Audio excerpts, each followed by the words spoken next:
In 2011, IIHS began a testing program to encourage trailer manufacturers to install stronger underride guards on the back of their semi-trailers.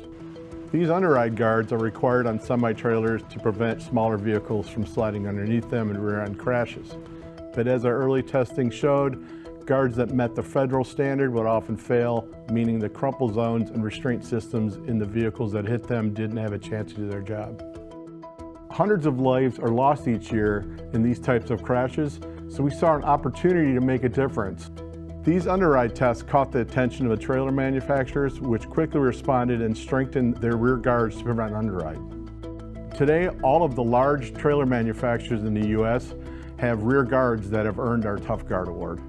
That means most new trailers hitting the road today have stronger guards that exceed the federal regulation and will hold up better in real crashes. IIHS recently collaborated with Euro NCAP to show how stronger guards could help across the pond as well.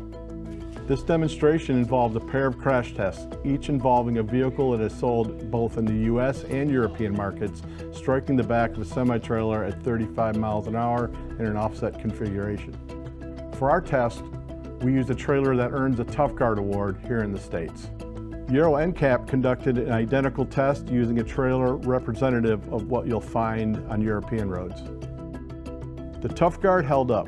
The European trailer's guard didn't. That difference would mean everything for the occupants in that vehicle.